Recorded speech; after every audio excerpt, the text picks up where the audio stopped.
اللہ اللہ اللہ اللہ اللہ اللہ اللہ اللہ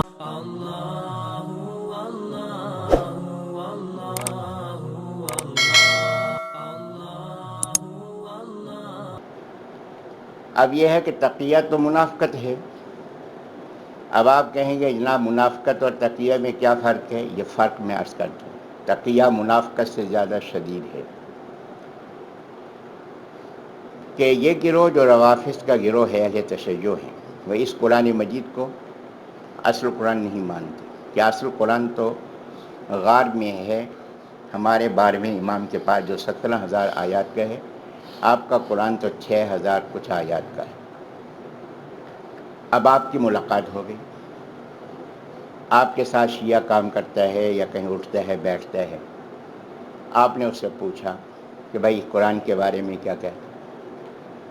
اس نے کہا بھائی بات کیا ہے کہ قرآن مجید کی حفاظت کی ذمہ داری اللہ نے لی ہے، یہی قرآن مجید صحیح ہے، ہم بھی یہی عقیدہ رکھتے ہیں جو تمہارا عقیدہ. اب اس کا عقیدہ نہیں ہے. اب یہ جو بات کہہ رہا ہے یہ منافقت ہے، یہ سورۃ المنافقون میں بات آئے گی، اس کی وضاحت وہاں پوری طرح سے ہو. اب تقیہ کیا ہے؟ تقیہ یہ ہے کہ وہ بات کرے گا اس طریقے سے کہ سننے والا تو سر دھنے گا، سبحان اللہ کیا نکتے کی بات کہہ دی، اور وہ بات اپنی بیان کر رہا ہے. کہ آپ نے کہا یہ قرآن مجید، جی قرآن مجید اللہ نے حفاظت کی ذمہ داری دی ہے. سارے دنیا کے لوگ مل جائیں قرآن کو تبدیل کر دیں، سارے نسخے بدل جائیں، لیکن پھر بھی اللہ اپنی بات پہ سچا ہے. ایک نہ ایک نسخہ ضرور موجود ہوگا جو اصل حالت میں ہو.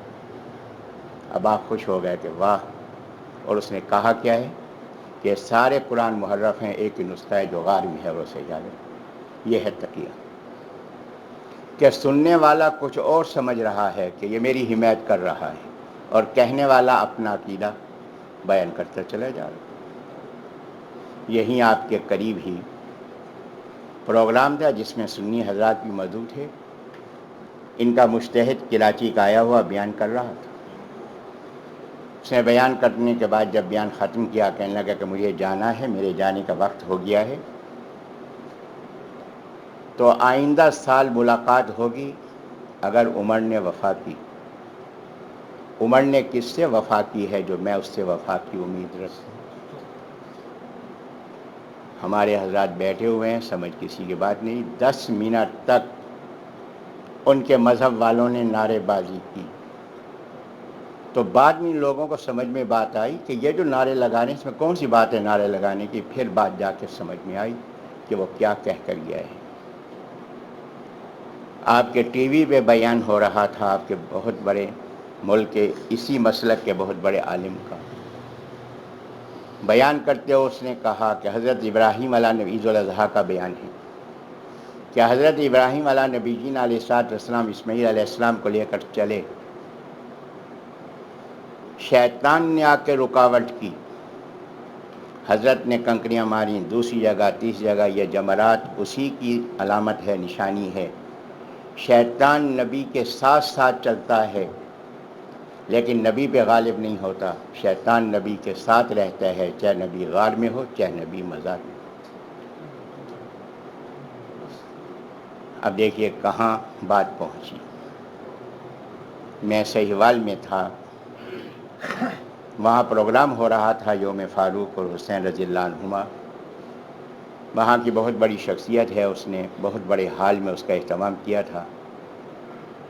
وزیر بھی صدارت وزیر فرما رہے تھے، وکلاء بھی تھے، پڑھے لکھے لوگ بھی تھے، علماء بھی تھے. داخلہ پاس کے ذریعے سے تھا لیکن الحمدللہ حال فل تھا. مجھے موضوع دیا گیا تھا عقیدہ امامت. مجھ سے پہلے میزبان کو جو منتظم تھا اس کو کسی نے شاید کہہ دیا کہ یہ اپنے دماغ کا آدمی ہے، کہیں ایسا نہ ہو کوئی الٹی سیدھی بات کر دے. یہ سارا پڑھا لکھا طبقہ ہے، وزیر ہیں، سرکاری افسران ہیں، کئی معاملہ تمہارے خلاف ہی نہ ہو جائے. بذات خود بھی وہ بہت اونچے درجے کے تھے، تو لہٰذا وہ تشریف لائے میرے بیان سے پہلے مائک پہ۔ انہوں نے کہا کہ جی بات یہ ہے کہ ہم صحابہ کرام رضی اللہ عنہم سے محبت رکھتے ہیں، یہ ہمارے لیے اعزاز ہے، لیکن صحابہ کرام سے محبت کا تقاضا یہ نہیں ہے کہ ہم دوسروں کے بارے میں بدگمانی کریں۔ ہمارے ہاں یہ غلط فہمی پائی جاتی ہے کہ اہل تشیع یہ صحابہ کرام رضی اللہ عنہم بالخصوص امہات المومنین رضی اللہ عنہن سے بغض رکھتے ہیں، اور ام المومنین عائشہ رضی اللہ عنہا کے بارے میں نازیبہ الفاظ استعمال کرتے ہیں۔ یہ عام ذاکر ہوں، عام لوگ ہوں تو یہ تو ایسا کرتے ہوں گے، لیکن ان کے مجتہد اور ان کی مذہبی کتابیں ان میں یہ بات نہیں۔ اس کا ثبوت یہ ہے کہ آج میری ملاقات یہ وہی فرما رہے تھے، بہت بڑے مجتہد سے ہوئی۔ میں نے اس سے کہا کہ آپ ام المومنین عائشہ رضی اللہ عنہا کی توہین کرتے ہیں۔ اس نے کہا کہ جو توہین کرے ام المومنین عائشہ رضی اللہ عنہا کی ہم اس کو حرامی سمجھتے ہیں۔ تو یہ منتظم فرمانے لگے کہ اتنی بڑی گالی کون دے سکتا ہے؟ تو اس سے معلوم ہوئی یہ بات کہ وہ توہین نہیں کرتے، ان کے مذہب میں توہین نہیں۔ یہ بیان فرما کے وہ تشریف لائے، میرا اعلان فرمایا، میں حاضر ہوا۔ میں نے کہا کہ میرا موضوع ہے عقیدہ امامت، اپنے موضوع پہ بات تو میں بعد میں کروں گا، پہلے جو حضرت نے بات، شیخ صاحب نے بات بیان فرمائی ہے اس کے بارے میں وضاحت عرض کر دوں۔ شیخ صاحب کو ان کے اصول تقیہ کا علم نہیں ہے۔ ان کی کتاب اصول کافی میں لکھا ہے کہ امام جعفر صادق رحمۃ اللہ علیہ نے فرمایا کہ جس کا جو تقیہ نہیں کرتا، لا دین لمن لا تقی لہ، کہ اس کا کوئی دین نہیں، وہ بے دین ہے جو تقیہ نہیں کرتا۔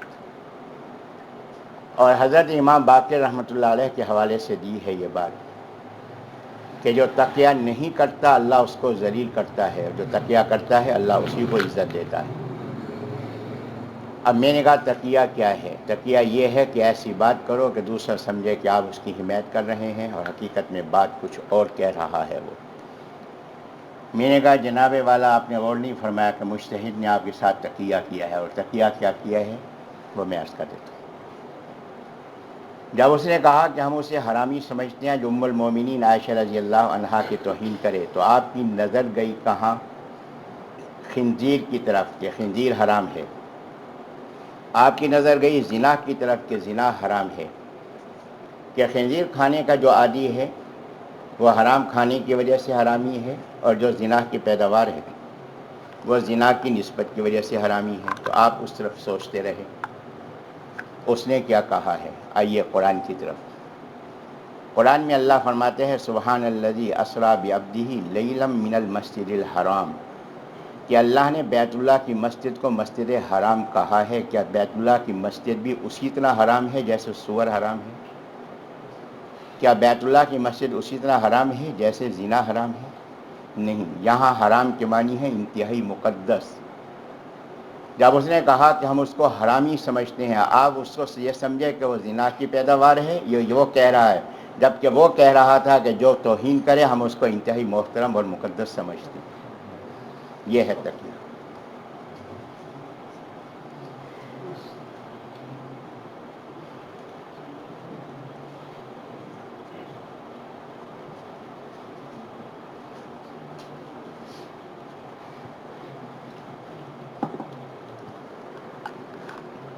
بیان میرا ختم ہوا، مجھے آنا تھا واپس، تو میں چلا تو مجھے چھوڑنے کے لیے، وہ الوداع کہنے کے لیے وزیر صاحب بھی اور یہ میزبان بھی آئے، تو ان سے میں نے یہ بات عرض کی۔ میں نے کہا کہ میں یہ بات کرنے پر مجبور تھا کہ یہ میرے ایمان کا تقاضا تھا، اس بات پہ تو میں آپ سے معذرت نہیں کرتا، لیکن یہ ہے کہ میں نے 3-4 مرتبہ آپ کو مخاطب کر کے بات کی ہے، تو اس انداز خطاب میں اگر کوئی بات آپ نے توہین کی محسوس کی ہو، میں اس کی معذرت چاہتا ہوں۔ انہوں نے کہا کہ نہیں، اللہ ان کو جزائے خیر دے۔ فرمایا کہ حضرت ہم انتہائی ممنون ہیں آپ کی، زندگی پوری گزر گئی آج تک تقیہ کا مفہوم سمجھ میں نہیں آیا تھا، آج معلوم ہوا کہ تقیہ کیا ہے۔ اور جو وزیر صاحب کے ساتھ کہنے لگے اس سے اکیلے یہ ممنون نہیں، بلکہ میں بھی آپ کا ممنون ہوں اور آپ کا شکریہ ادا کرتے ہیں کہ آپ نے ہماری آنکھیں کھول دی ہیں، ہم جس غلط فہمی کے اندر مبتلا تھے۔ تو یہ ہے تقیہ، تو یہ ہے تقا۔ تو مزید انشاءاللہ آگے بھی ایک دو باتیں آ جائیں گی۔ صفحہ نمبر 74 پر رکو نمبر 4، اعوذ باللہ من الشیطان الرجیم، بسم اللہ الرحمن الرحیم، قل ان کنتم تحبون اللہ فاتبعونی یحببکم اللہ یغفر لکم ذنوبکم۔ اس میں سب سے پہلے اللہ تعالیٰ نے یہ بات بیان فرمائی، جو اللہ سے محبت رکھتا ہے اس کو چاہیے کہ نبی علیہ الصلوۃ والسلام کی اتباع کرے، اور نبی علیہ الصلوۃ والسلام اور اللہ کے حکم کی پوری تعمیل کرے۔ پھر اللہ نے یہاں واقعہ بیان فرمایا حضرت مریم رضی اللہ عنہا کی پیدائش کا، کہ حضرت مریم رضی اللہ عنہا کی والدہ، ان کا نام حنہ ہے اور ان کے والد کا نام عمران ہے۔ تو یہ حضرت حنہ جو تھیں یہ بوڑھی تھیں، اولاد نہیں تھی۔ ایک بار انہوں نے دیکھا کہ ایک چڑیا اپنے بچے کے منہ میں دانہ ڈال دی، تو ماں کی ممتا متحرک ہوئی، اللہ سے دعا کی کہ اللہ اگر تو مجھے بیٹا عطا فرما دے تو میں اس کو دین کے کام کے لیے وقف کر دوں۔ تو اللہ تبارک و تعالیٰ نے دعا ان کی قبول فرمائی اور اللہ نے ان کو بیٹی عطا فرمائی، لیکن بیٹی کے پیدا ہونے سے پہلے والد کا انتقال ہو گیا۔ عمران رضی اللہ عنہ یہ بیت المقدس کے امام تھے، ان کا انتقال ہو گیا۔ اب والدہ نے نام جو ہے وہ مریم رکھا بیٹی کا۔ مریم کے معنی ان کی اپنی زبان میں عبادت کرنے والی اور خدمت کرنے والی تھی، لیکن اللہ سے کہا کہ اللہ میں نے تو بیٹا مانگا تھا، اب لڑکی کو میں کیسے دین کے لیے وقف کروں؟ تو اللہ نے فرمایا کہ یہ لڑکی ایسی ہے کہ کوئی لڑکا اس کا مقابلہ نہیں کر سکتا۔ تو اللہ نے یہاں فرمایا کہ ہم نے مریم رضی اللہ عنہا کو بھی اور ان کے بیٹے کو بھی شیطان کے اثرات سے محفوظ رکھا۔ اب مسئلہ یہ تھا کہ ان کی پرورش کون کرے، کس کے حوالے کیا جائے بیت المقدس میں۔ ان کے خالو تھے، حقیقی خالو تھے اللہ کے نبی زکریا علیہ السلام۔ تو لہذا قول اندازی ہوئی، یہ بات اگلے رکوع میں آ رہی ہے۔ قول اندازی یہ ہوئی کہ اللہ نے فرمایا کہ یہ جتنے تورات لکھنے والے علماء ہیں زکریا علیہ السلام سمیت، یہ ان اپنی قلموں کو دریا میں ڈال دیں۔ جس کا قلم سیدھا ہو کے الٹ رخ چل پڑے تو اللہ تبارک و تعالیٰ کی خوشنودی اس میں ہے کہ وہی ان کی کفالت کرے۔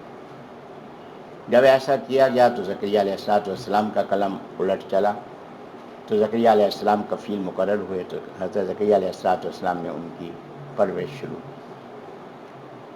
بیت المقدس ہی میں اوپر کا ایک کمرہ ان کو دیا گیا، اور جب زکریا علیہ السلام تشریف لے جاتے تھے تالا لگا کر جاتے تھے، لیکن جب تشریف لاتے تالا کھولتے تو ان کے پاس بغیر موسم کے پھل پڑے ہوتے تھے۔ اس زمانے میں یہ سٹور کرنے کا بھی سلسلہ شروع نہیں ہوا تھا، اور بعض پھل تو آج بھی ایسے ہیں جو سٹور نہیں کیے جا سکتے۔ حضرت زکریا علیہ السلام کو تعجب ہوا، فرمایا کہ یہ پھل تیرے پاس کیسے پہنچ گئے؟ تو انہوں نے کہا کہ اللہ جس کو چاہے بغیر موسم کے عطا فرما دے۔ زکریا علیہ السلام نے یہ محسوس فرمایا کہ اللہ کی طرف سے اشارہ ہے کہ یہ بوڑھے ہو چکے تھے اور چاہتے تھے کہ میرا کوئی جانشین ہو جو دین کا کام کرے۔ تو یہ نماز کی حالت میں کھڑے ہو گئے، انہوں نے دعا کی کہ اے اللہ کہ مجھے پاکیزہ اولاد عطا فرما۔ یہاں اللہ فرما رہے ہیں کہ اللہ نے ان کی دعا کو سنا، فرشتے آئے، انہوں نے پیغام دیا کہ اللہ نے آپ کی دعا قبول فرما لی اور اللہ آپ کو بیٹا عطا فرمائے گا جس میں 4 خصوصیات ہوں۔ اس میں ایک خصوصیت تو یہ ہوگی کہ سردار ہوگا، سب اس کو اپنا سردار مانیں گے، اور دوسری خصوصیت یہ کہ جائز کام بھی نہیں کرے گا، اس پہ اتنی فکر آخرت غالب ہوگی کہ نکاح بھی نہیں کرے گا، اور تیسری بات یہ ہے کہ یہ اللہ کا نبی ہوگا، اور چوتھی بات یہ ہے کہ اس کے اندر بھرپور صلاحیت ہو۔ تو حضرت زکریا علیہ نبی جین علیہ السلام نے اشتیاق ظاہر کیا کہ میری بیوی بانجھ ہے، میں بوڑھا ہوں، کیا مجھے جوان کیا جائے گا؟ بیوی کا بانجھ پن ختم ہوگا؟ کیا ہوگا؟ اللہ نے فرمایا کہ نہیں، اسی طریقے سے ولادت ہوگی، اللہ اسی حالت میں بڑھاپے میں اولاد دینے پر قادر ہے۔ علامت اس کی یہ ہے کہ جب یہ اولاد ٹھہر جائے گی ماں کے رحم میں، اس وقت آپ بول چال نہیں سکیں گے، سوائے ذکر کے کوئی چیز آپ کی زبان سے ادا نہیں ہوگی، تو یہ علامت ہوگی کہ اللہ نے ان کا آغاز فرما دیا۔ یہ بات بیان فرمائی، یہاں ایک بات صرف عرض کر دوں کیونکہ تفصیل کی گنجائش نہیں ہے، وقت بھی بڑی تیزی سے گزر رہا ہے، کہ حضرت زکریہ علیہ نبیین علیہ الصلوۃ والسلام ولی تھے یا نبی تھے؟ نبی تھے۔ نبی بیٹا مانگ رہا ہے کس سے؟ اللہ سے، تو ولی مجھے اور آپ کو بیٹا کیسے دے سکتے؟ کہ ولی کے مقام سے نبی کا مقام تو اونچا ہے۔ کس کے آگے عاجزی سے کھڑے ہوئے ہیں، دعا کر رہے ہیں؟ اللہ کے سامنے۔ تو معلوم ہوا کہ اولاد دینا ولی کے ہاتھ میں نہیں، یہ اللہ کے ہاتھ میں۔ جو کام ولی کا ہے وہ ہم ولی سے لیتے ہیں۔ ولی کا کام ہے دین سمجھانا، پوری زندگی اللہ کے ولی دین سمجھاتے گئے، تلقین کرتے گئے، ہم نے ان کی وہ بات تو پلے باندھی نہیں، لیکن ان کی وفات کے بعد ان کو حاجت روا مشکل کشا سمجھ لیا۔ تو حاجت روا مشکل کشا صرف اور صرف اللہ تبارک و تعالیٰ ہے۔ صفحہ نمبر 76 پہ رکوع نمبر 5 ہے، وَإِذْ قَالَتِ الْمَلَائِكَةُ يَا مَرْيَمُ۔ یہاں اللہ نے حضرت عیسیٰ علیہ السلام کی ولادت کا ذکر فرمایا کہ مریم رضی اللہ عنہا کو اللہ تبارک و تعالیٰ کی طرف سے فرشتوں نے خبر دی کہ بیٹا پیدا ہوگا۔ پریشان ہو گئی کہ میرا تو نکاح نہیں ہوا، کیسے ہوگا؟ تو اللہ تعالیٰ نے فرمایا کہ یوں ہی اللہ اس پر بھی قادر ہے کہ اللہ تبارک و تعالیٰ ایسے عطا فرما دیں۔ پھر اللہ نے ان کی خوشخبری فرمائی کہ ان کا نام جو ہے وہ عیسیٰ ہوگا، مسیح ہوگا۔ عیسیٰ سردار کو کہتے ہیں ان کی زبان میں، اور مسیح جو ہے مبارک کو کہتے ہیں، برکات والا۔ اور یہاں سے ایک بات کی طرف خاص توجہ دلانا چاہوں گا، وَيُكَلِّمُ النَّاسَ فِي الْمَهْدِ وَكَهْلًا وَمِنَ الصَّالِحِينَ، کہ حضرت عیسیٰ علیہ السلام لوگوں سے گفتگو فرمائیں گے ماں کی آغوش میں اور ادھیر عمری میں، کہ حضرت عیسیٰ علیہ السلام پیدا ہونے کے بعد دودھ پینے کی حالت میں ماں کی آغوش میں گود میں ہوں گے تو کلام فرمائیں گے، اور ادھیر عمری میں۔ اب حضرت عیسیٰ علیہ السلام نے کلام فرمایا، یہ بات سورہ مریم میں آئے گی انشاءاللہ، کہ جب عیسیٰ علیہ السلام پیدا ہوئے، مریم رضی اللہ عنہ کو اللہ نے حکم دیا کہ ان کو اٹھاؤ اور آبادی میں چلو۔ لوگوں نے سوال کیا تو حضرت عیسیٰ علیہ السلام نے جواب دیا، اللہ نے ان کو گویائی عطا فرمائی، انہوں نے جواب دیا یہ تو ہو گیا۔ لیکن ادھیر عمری میں حضرت کا کلام، 33 سال کی عمر میں حضرت عیسیٰ علیہ السلام کو آسمان پر اٹھا لیا گیا۔ ادھیر عمری شروع ہوتی ہے 40 سال کے بعد، تو جب تک ادھیر عمری میں ان کا کلام نہیں ہوگا اس وقت تک ان کی وفات نہیں ہوگی۔ یہاں اشارہ موجود ہے کہ عیسیٰ علیہ السلام دوبارہ زمین پہ تشریف لائیں گے اور یہاں ادھیر عمری میں پہنچیں گے، ادھیر عمری میں کلام فرمائیں گے، گفتگو فرمائیں گے، پھر ان کی وفات ہوگی۔ اسی سے بھی ان کا زندہ اٹھایا جانا اور زمین پہ دوبارہ آنا یہاں بھی موجود ہے قرآن مجید کے اندر۔ بعض حضرات نے کہہ دیا کہ قرآن سے ثابت کریں، قرآن میں نہیں، یہ آیت بھی اس کو ظاہر کر رہی ہے۔ صفحہ نمبر 77 پہ اللہ تبارک و تعالیٰ نے یہاں عیسیٰ علیہ السلام کے معجزات بیان فرمائے اور عیسیٰ علیہ السلام کی دعوت بیان فرمائی، کہ عیسیٰ علیہ السلام نے یہ نہیں فرمایا کہ میں اللہ کا بیٹا ہوں یا میں معبود ہوں، بلکہ یہ فرمایا کہ میرا حاجت روا مشکل کشا بھی اللہ ہے، تمہارا بھی وہی ہے، اسی کی تم عبادت کرو، یہی سیدھا راستہ ہے۔ صفحہ 77 کے آخر و 78 پر اللہ تبارک و تعالیٰ نے یہ بات ارشاد فرمائی کہ جس پر حضرت عیسیٰ علیہ السلام نے محسوس کیا کہ مخالفین مجھے قتل کرنا چاہتے، تو انہوں نے اپنے حواریوں سے پوچھا کہ کون ہے میرا ساتھ دے گا، تو ان سب نے کہا کہ ہم آپ کا ساتھ دیں گے۔ حواری ان کی زبان میں ان لوگوں کو کہتے ہیں کہ جن کے دل میں اخلاص ہو، جن کے چہرے چمکدار تھے اور دل ان کے اجلے تھے۔ تو عیسیٰ علیہ السلام کے جو ساتھی تھے ان کو حواری کہتے ہیں، اور نبی علیہ السلام کے جو ساتھی ہیں ان کو اصحاب کہتے ہیں، اصحاب کہتے ہیں۔ تو یہاں بھی ایک بات تھوڑی سی گزارش کر دوں، صرف اس وقت 3 باتیں میں نے عرض کرنی ہیں۔ ایک بات اس کے حوالے سے جو عرض کر رہا ہوں، 2 باتیں اگلے رکوع کے حوالے سے، باقی باتیں انشاءاللہ کل ہوں۔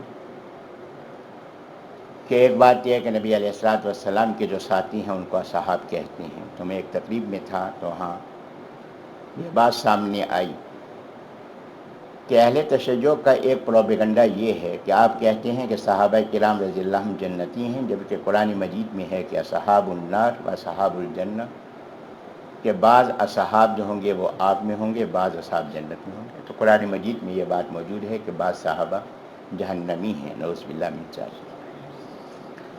اب یہ کیونکہ عربی ترکیب سے ہم آگاہ نہیں، اس لیے ان کا پروپیگنڈا چلا، جبکہ عربی لحاظ سے معنی بنتے ہی نہیں ہیں. بہرحال وقت نہیں تو اس کی میں تفصیل آپ کے سامنے عرض کر دیتا. تو بیان ہو رہا تھا تو ہمارے حضرت سے کفیل شاہ صاحب دامت برکاتہم العالیہ یہ بیان فرما رہے تھے، میں بھی ساتھ بیٹھا تھا. تو انہوں نے وہاں 20 منٹ خطاب فرمایا اور یہ بات ثابت فرمائی قرآن اور حدیث سے کہ صحابہ کرام رضی اللہ عنہم تو سب کے سب جنتی ہیں اور ان سے بغض رکھنے والے سب کے سب جہنمی ہیں. یہ بات انہوں نے ثابت فرما دی. ثابت فرمانے کے بعد کیونکہ میرا بیان تھا، یہ بھی اسی تقریب کی بات ہے جس کا میں نے ذکر کیا، عقیدہ امامت پہ میں نے بولنا تھا. تو انہوں نے فرمایا کہ میں پروفیسر صاحب کو وسیع ٹائم دینا چاہتا ہوں، گفتگو وہ اطمینان سے کریں. تو میں اپنی بات اتنی ہی کر کے اجازت چاہوں گا، اپنا ٹائم بھی میں ان کو دے رہا ہوں. میں بھی ان کا بیان سنوں گا، آپ بھی ان کا بیان سنیں. یہ کہہ کے وہ پیچھے تشریف لائے. پھر وہ میزبان صاحب نے وضاحت کی جو میں نے عرض کی، پھر میں نے وضاحت. تو میں نے وہاں یہ بات کی، شیخ صاحب کی وضاحت بھی میں نے کی، اور میں نے کہا کہ حضرت شاہ صاحب نے جو بات بیان کی ہے میں اس کی بھی وضاحت کرنا چاہتا ہوں، پھر میں اپنے موضوع پہ بات کروں. شاہ صاحب نے فرمایا کہ سارے کے سارے صحابہ کرام رضی اللہ عنہم جنتی ہیں اور ان کے بغض رکھنے والے سارے کے سارے جہنمی ہیں. جہاں تک ان کی دوسری بات کا تعلق ہے کہ ان سے بغض رکھنے والے جہنمی ہیں، مجھے اس سے 100% اتفاق ہے. اور جہاں انہوں نے یہ فرمایا کہ سارے کے سارے جنتی ہیں، مجھے اس سے 100% اختلاف ہے. مجمع کو ایسے سناٹا تھا جتنا آپ کو سناٹا نہیں، جتنا اس وقت اس مجمع کو سناٹا تھا کہ کیا ہو گیا، کہ شاید دماغی توازن بگڑ گیا ہے، کیا ہے. سناٹے کی کیفیت تھی. میں نے کہا کہ اصحاب جمع ہے، اس کا واحد ہے صاحب. عربی زبان میں صاحب کہتے ہیں اس کو جو کبھی جدا نہ ہو. اللہ نے جن کو اصحاب النار کہا کہ یہ آگ کے ایسے ساتھی ہیں جو کبھی آگ سے جدا نہیں ہوں گے، آگ سے نکلیں گے نہیں. اور اصحاب الجنہ وہ لوگ ہیں جو جنت میں داخل ہوں گے، جنت سے نکلیں گے نہیں. صحابہ کرام رضی اللہ عنہم کو اللہ نے اصحاب الجنہ نہیں کہا. صحابہ کرام رضی اللہ عنہم کیا ہیں؟ یا صحاب النبی صلی اللہ علیہ وسلم ہیں. اصحاب الجنہ میں اور آپ ہو جائیں تو ہماری خوش نصیبی کا کیا کہنا. جنت کہاں ہے؟ جنت کا سب سے اونچا مقام جنت الفردوس عرش عظیم سے نیچے ہے، اور نبی علیہ السلام کی مبارک قدم عرش عظیم کے اوپر ہیں.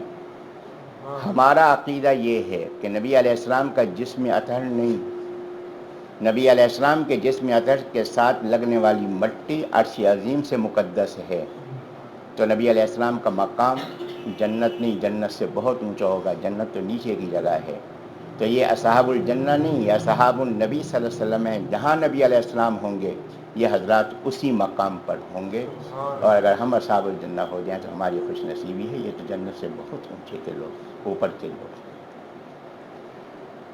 ایک بات تو یہ کہ میں عرض کر رہا تھا کہ حضرت عیسیٰ علیہ السلام کے جو ساتھی تھے ان کو حواری کہتے ہیں، اور نبی علیہ السلام کے ساتھیوں کا امتیاز ہے کہ ان کو اصحاب النبی صلی اللہ علیہ وسلم کہتے ہیں. اس کے بعد یہ رکوع نمبر 6 ہے، اس کے حوالے سے 2 باتیں عرض کر دیتا ہوں، باقی انشاءاللہ تفصیل کل ہو.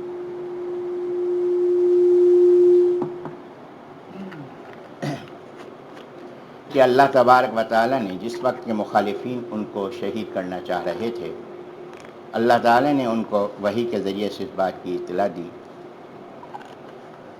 کہ اے عیسیٰ علیہ السلام، یہ آپ کو قید کرنا چاہتے ہیں، میں آپ کو اپنی لپیٹ میں لے لوں گا. یہ آپ کو سزائے موت دینا چاہتے ہیں، میں آپ کو زندہ اٹھا لوں گا. یہ آپ کو وفات کے بعد آپ کے جسم اطہر کی بے حرمتی کرنا چاہتے ہیں، میں ان کے ناپاک ہاتھ آپ کے مبارک جسم کو لگنے نہیں دوں گا. اور یہ چاہتے ہیں کہ آپ پہ غالب آ جائیں، لیکن آپ کے جو نام لینے والے ہوں گے چاہے آپ کے دین میں مخلص نہ بھی ہوں، میں ان کو غلبہ دوں گا اور یہ مغلوب رہیں گے۔ 4 وعدے اللہ تبارک و تعالیٰ نے فرمائے۔ اب یہ کہ جس پر عیسیٰ علیہ السلام کو یہ لوگ شہید کرنے کے لیے، گرفتار کرنے کے لیے آئے، اتفاق کی بات ہے یہ سرکاری کارندے عیسیٰ علیہ السلام کو پہچانتے نہیں تھے۔ تو ایک یہودی نے کہا کہ میں پہچانتا ہوں، میں اندر جا کے نشاندہی کروں گا، آپ آ کے پکڑ لیں۔ ابھی لوگ مہذب نہیں ہوئے تھے، مسلمانوں کا ملک نہیں تھا کہ پولیس بغیر اجازت کے، بغیر اطلاع کے گھر میں داخل ہو، سارے تقدس پر عمل کر دے، ایسا نہیں ہوا تھا۔ ابھی لوگ مہذب نہیں ہوئے تھے۔ یہ تو دور تہذیب کی بات ہے جو باتیں ہم دیکھ رہے ہیں۔ یہ یہودی اندر گیا، جب اندر گیا اللہ تبارک و تعالی نے حضرت جبرائیل علیہ السلام سے فرمایا کہ عیسیٰ علیہ السلام کو روشن دان کے ذریعے سے آسمان پہ اٹھا لو، اور یہ یہودی جو اندر گیا جب یہ واپس پلٹا، دیکھ کر اللہ نے اس کی شکل عیسیٰ علیہ السلام کی شکل بنا دی۔ اب جب یہ باہر نکلا تو کارندوں نے کہا کہ جو آدمی اندر گیا تھا وہ اور شکل کا تھا، یہ دوسری شکل کا ہے، یہی عیسیٰ علیہ السلام ہے جو فرار ہونا چاہ رہے ہیں۔ انہوں نے پکڑ لیا۔ پکڑنے کے بعد جب اندر گئے، تلاشی لی تو کوئی دوسرا نہیں تھا۔ اب پریشان تھے کہ اگر یہ عیسیٰ علیہ السلام ہے تو ہمارا آدمی کہاں گیا؟ اگر یہ ہمارا آدمی ہے تو اس کی شکل دوسری ہے، یہ کیا ہے؟ اس بات کو اللہ نے چھٹے پارے کے اندر بیان فرمایا کہ آج تک ان کی پریشانی دور نہیں ہوئی، یہ مسئلہ حل نہیں ہوا ان سے۔ بہرحال یہی جو شخص جس کی تبلیغ اس کو لائے اور اسی کو راستے میں مارتے پیٹتے گئے، اور اس زمانے میں دستور یہ تھا کہ جس کو سولی دینا ہوتی تھی اس کو وہ جو صلیب تھی وہ اس کو اٹھواتے تھے، وہ تختہ بھی اس سے اٹھوایا اور اس کو جا کے اس پہ لٹکا دیا اور اس کو موت سے ہمکنار بھی کر دیا، اور یہی سمجھے کہ عیسیٰ علیہ السلام کیا، یہاں کہ اللہ تعالیٰ نے عیسیٰ علیہ السلام کو زندہ آسمان پر اٹھا لیا۔ اب یہاں اللہ تبارک و تعالیٰ نے یہ بات ارشاد فرمائی کہ ہم آپ کو پورا لے لیں گے، تو ان کے اٹھائے جانے کا ذکر اس جگہ پہ موجود ہے۔ اور پھر اللہ تبارک و تعالیٰ نے یہ بات بھی فرمائی، میں نے عرض کیا کہ 4 وعدے کہ اللہ نے ان کو اٹھا لیا، اللہ تبارک و تعالیٰ نے موت سے بچا لیا، اللہ تبارک و تعالیٰ نے ان کے جسم اطہر کو توہین سے بچایا، اور ان کے ماننے والے عیسائی، پوری تاریخ میں یہ بات موجود ہے کہ یہودی مغلوب رہے ہیں، کبھی یہودی عیسائیوں پہ غالب نہیں آئے۔ آج بھی جو اسرائیل ہے وہ امریکہ اور برطانیہ کے سہارے پر قائم ہے، اور آج وہ سہارا ہٹ جائے تو اسرائیل کا وجود ختم ہو جائے۔ اس کے بعد اللہ تعالیٰ نے ضابطہ بیان فرمایا کہ جو لوگ انکار کرنے والے ہیں وہ عذاب میں مبتلا ہوں گے، ایمان اور نیک اعمال والے جو ہیں اللہ ان کو اجر عطا فرمائے گا۔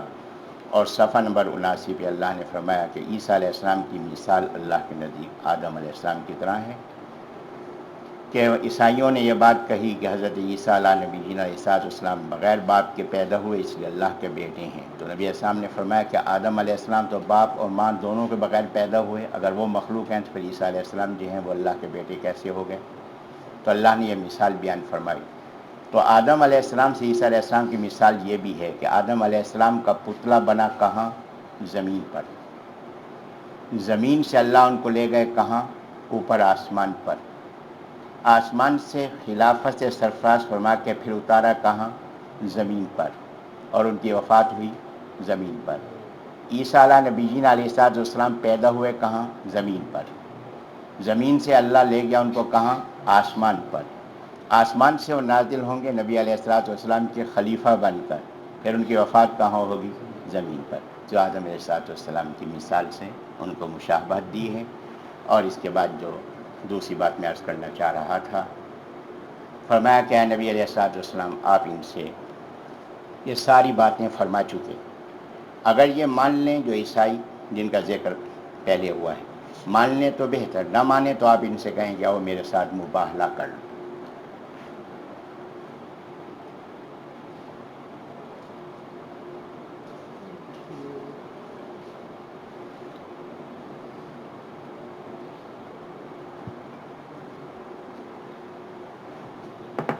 اب مباہلہ کیا ہے؟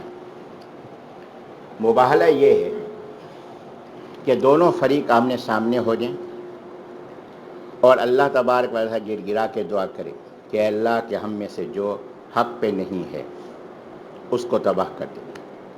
یہ ہے وہ بہلا جس کا خلاصہ میں نے عرض کیا. کچھ دنوں کی بات ہے، یہاں ایک نوجوان تشریف لائے. انہوں نے کہا کہ حضرت میں ملتان کے فلاں نامور شیعہ خاندان سے تعلق رکھتا ہوں.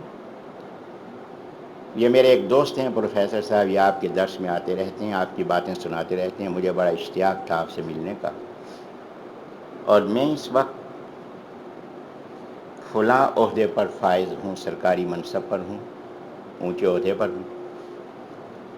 بہرحال اشتیاق تھا، میں حاضر ہوا ہوں. تو میں ایک سوال کرنا چاہتا ہوں. میں نے کہا فرمائیے. انہوں نے اس آیت کے حوالے سے سوال کیا کہ اللہ نے کہا فَقُلْ تَعَالَوْا نَدْعُو أَبْنَاءَنَا وَأَبْنَاءَكُمْ وَنِسَاءَنَا وَنِسَاءَكُمْ وَأَنفُسَنَا وَأَنفُسَكُمْ. انہوں نے کہا کہ اس آیت سے دو باتیں معلوم ہو رہی ہیں. ایک بات یہ معلوم ہو رہی ہے کہ نبی علیہ السلام کی بیٹیاں 4 نہیں تھیں، 1 تھی. اور دوسری بات یہ معلوم ہو رہی ہے کہ نبی علیہ السلام کے بلا فصل خلیفہ حضرت علی رضی اللہ عنہ تھے. یہ دو باتیں اس آیت سے معلوم ہو رہی ہیں. بات بیان فرما دی. اب میں نے ان سے سوال کیا وہ کیسے. انہوں نے کہا کہ یہ واقعہ ہمارے شیعہ علماء نے بھی لکھا، آپ کے سنی علماء نے بھی لکھا. وہ واقعہ یہ ہے کہ جب نبی اسلام نے یہ آیت نازل ہوئی، حضرت نے مباہلے کی دعوت دی، یہ آیت سنائی، مباہلے کی دعوت دی. تو اگلے دن مباہلہ تھا تو نبی علیہ السلام گھر سے چلے.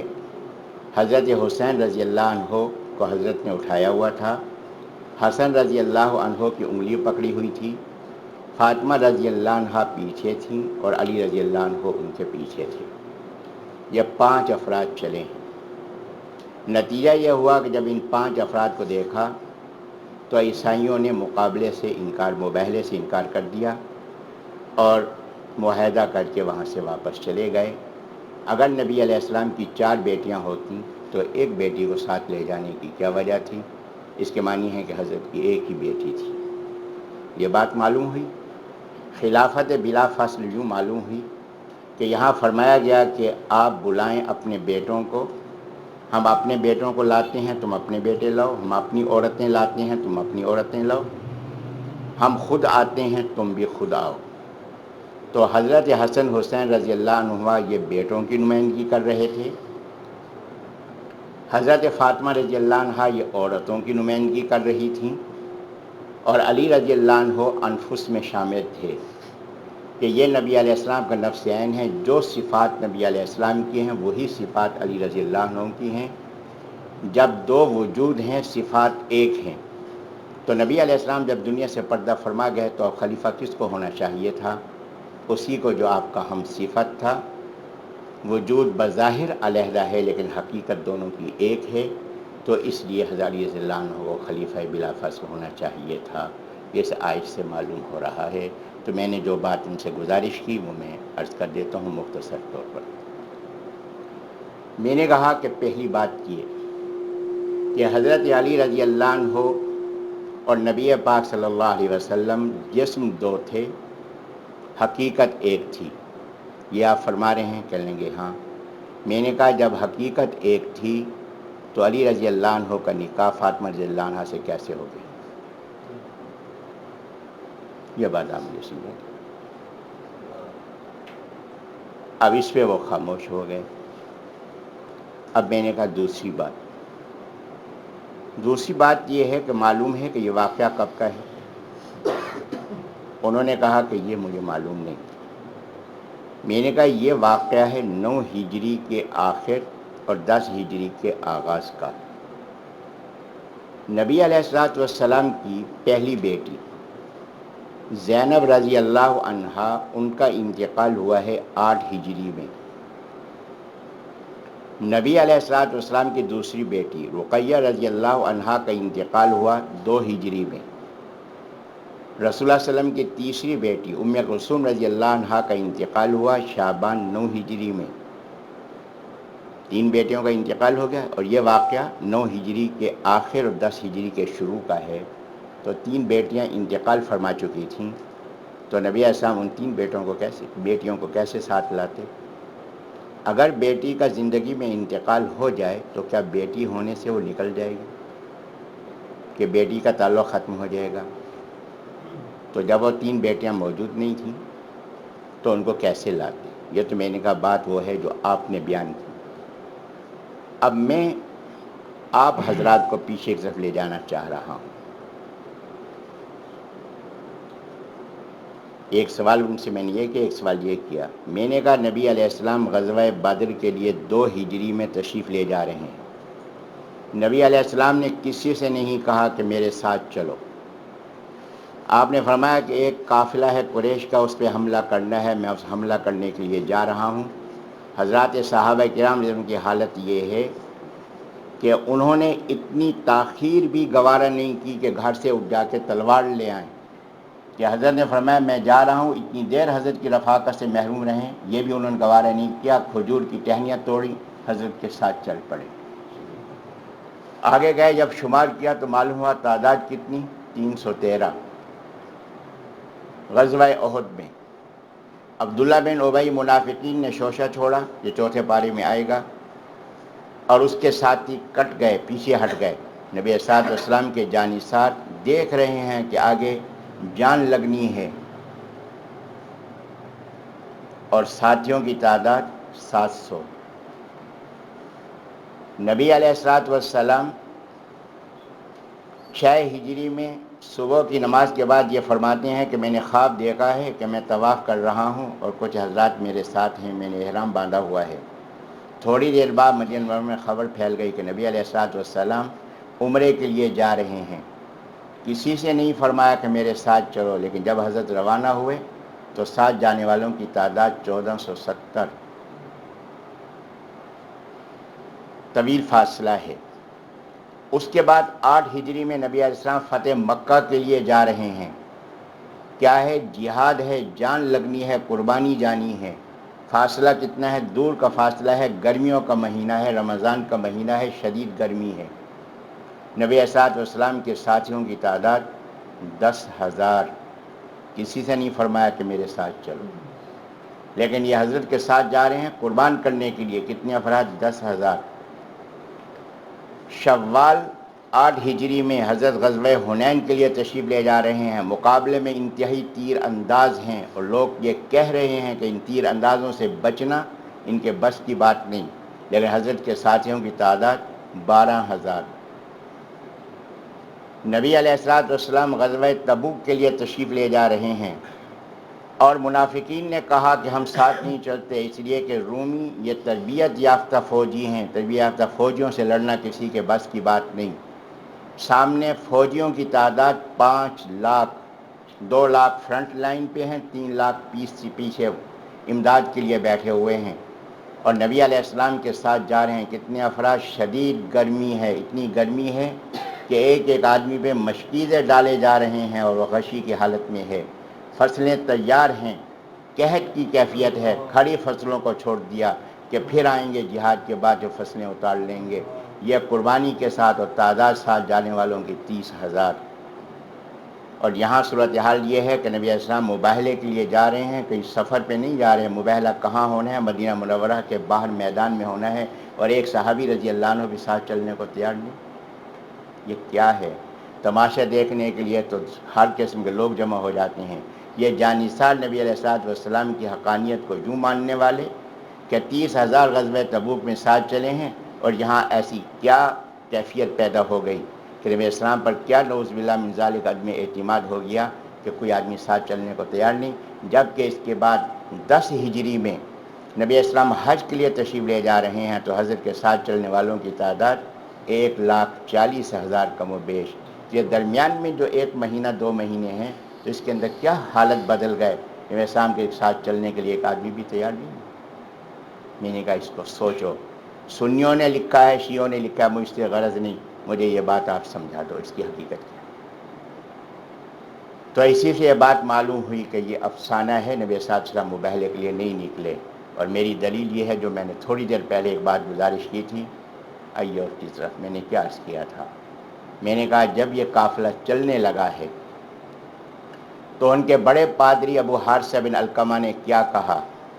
اس نے کہا کہ یہ اللہ کے نبی ہیں، اور اللہ کے نبی کو اگر پس پشت سامنے نہ بھی ہوں اور ان کے لیے بددعائیہ کلمات ادا کریں تو اپنے آپ کو تباہ و برباد کرنا ہے. تو کیا یہ بات ممکن ہے کہ جو پس پشت جو ہے وہ بددعائیہ کلمات کو تباہی سمجھتے ہوں حضرت کے سامنے بددعا کے لیے آ کے کھڑے ہوں گے؟ کیا یہ ممکنات میں سے ہے؟ نہیں. جب نبی علیہ السلام نے یہ بات فرمائی تو رات کو انہوں نے آپس میں مشورہ کیا کہ ہم تو پھنس گئے، کیا کریں؟ لہذا الصبح ان کا وفد حضرت خدمت میں حاضر ہوا. کہا کہ حضرت ہم آپ سے معاہدہ کرتے ہیں کہ ہم آپ کو 2000 لباس جزیہ دیں گے، اتنی زرہیں دیں گے، اتنی تلواریں دیں گے، اتنا اسلحہ دیں گے، آپ ہمیں امن دے دیں کہ آپ ہمارے ساتھ وہ سلوک نہیں فرمائیں گے جو یہودیوں کے ساتھ کیا ہے، تاکہ ہم آزاد شہری کی حیثیت سے رہ سکیں.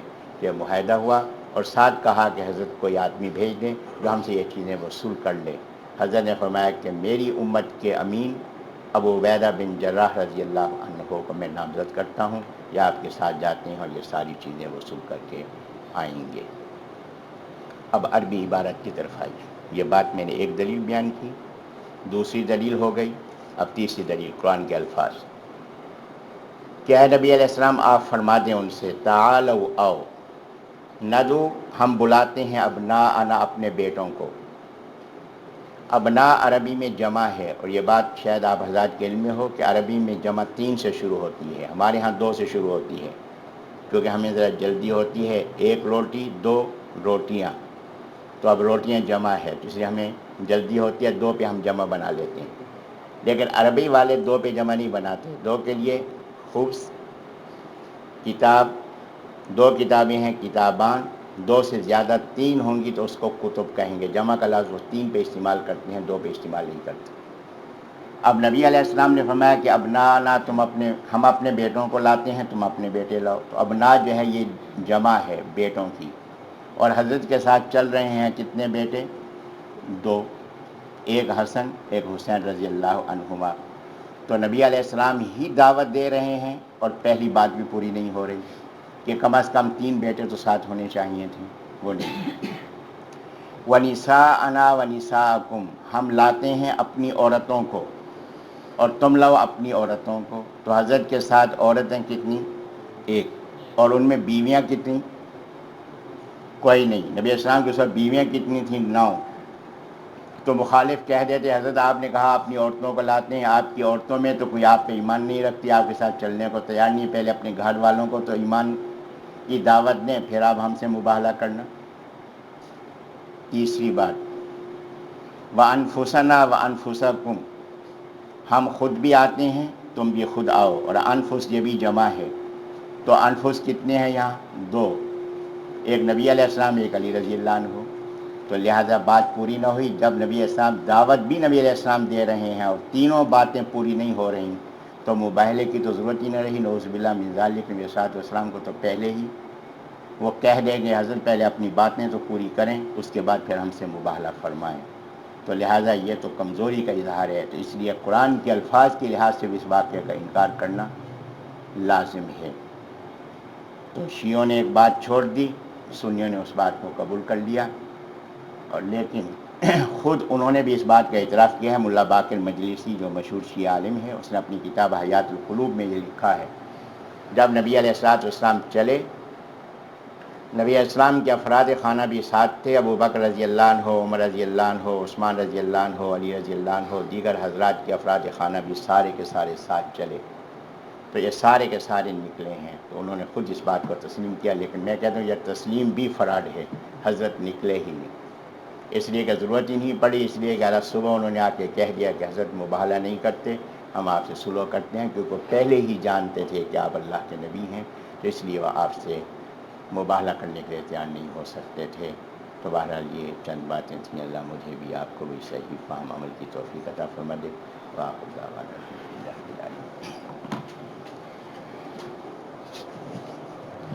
الحمدللہ رب العالمین الرحمن الرحیم مالک یوم الدین اللہم صلی وسلم وبارک علی سیدنا مولانا محمد وبارک وسلم اللہم ربنا لا تزغ قلوبنا بعد اذ ہدیتنا وہب لنا من لدنک رحمہ انک انت الوہاب رب اغفر وارحم وانت خیر الراحمین اللہم اید امیر المؤمنین والمجاہدین اللہم ربنا تقبلنا کما تقبلت صحاب النبی صلی اللہ علیہ وسلم اللہم انا نسألک من خیر ما سألک منہ نبیک محمد صلی اللہ علیہ وسلم ونعوذ بک من شر ما استعاذ منہ نبیک محمد صلی اللہ علیہ وسلم انت المستعان وعلیک البلاغ ولا حول ولا قوة الا باللہ العلی العظیم صلی اللہ تعالی علی خیر خلقہ محمد وعلی آلہ وصحبہ اجمعین برحمتک یا ارحم الراحمین. تو یہ یاد فرمائیں گے کہ بدھ کو انشاءاللہ مہمان تشریف لائیں گے. اللہ اللہ اللہ